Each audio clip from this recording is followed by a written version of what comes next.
chấm xô bong ôn chà ngày ní ắt bàn thờ bia tế tại chẳng phải chạy một lệnh tìm tờ xe hồi ngày ná ngày sai cứ cho ngày tìm phải phèm cứ cho ngày mồm mì chẳng nè đại hén cứ miền nằm khá chó mồm mè chà hay nè đại phòng bây giờ cứ nè nằm mồm mì nè anh thờ bây giờ á nó mong đập muối đào mong muối ngày thì phụ hai đây mồm mì buồn thụt hai chà buồn thụt na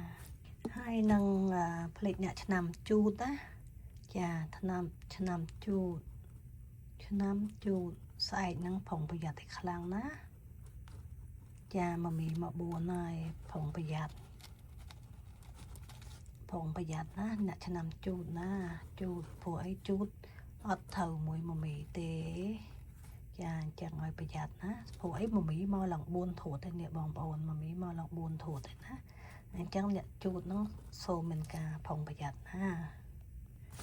chẳng mong đây là ó xâm hẹp mà mỹ miến mong muối đỏ bay xíu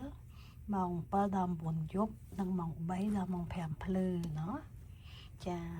hay thay mà mỹ nâng á có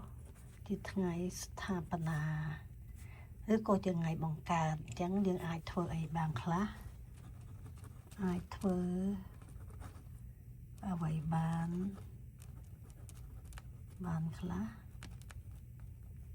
ណោះគឺមានអាចថាបើកហាងថ្មីលក់ដូរដាក់ហ៊ុនរកស៊ីអីចឹងណាចាចូលស្ដីទៅដឹងកូនគេតែអត់ថ្ងៃកាយណាចាឲ្យចងមិត្តភាពថ្មី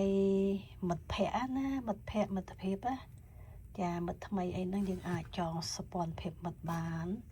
ហើយឡើងតំណែងអីថ្ងៃហ្នឹងក៏ល្អដែរហើយយើងនឹងមានរៀបចំកម្រងការអីចឹងណាចាប៉ុន្តែបុណ្យសពអត់ល្អទេហាមចាអូខេថ្ងៃនេះមានតែតិចតួចហ្នឹងទេណាតាំងចិត្តថាមកចែកលំលែកតិចតួចនឹងដោយសារខ្ញុំធ្លាប់បានហ៊ានដែរអញ្ចឹងណា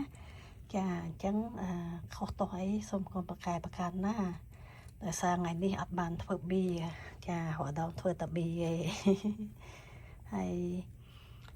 បើសិនណាបងប្អូនចង់ដឹងថាចង់ដឹងធាតុល្អធាតុថៅការរបស់ខ្លួនឯងថ្ងៃខ្លួនឯងជាថ្ងៃធាតុអីចឹងណាអាចឆាតណាចាឆាតមកលេខ Telegram 061 688 4556ចាកុំទេណាឆាតខ្ញុំអាចឆ្លើយឆាតទៅបានបាច់ទេពួកអីខ្លះអត់ពីលើកណា Telegram អរគុណណាបងប្អូនសុខសប្បាយទាំងអស់គ្នា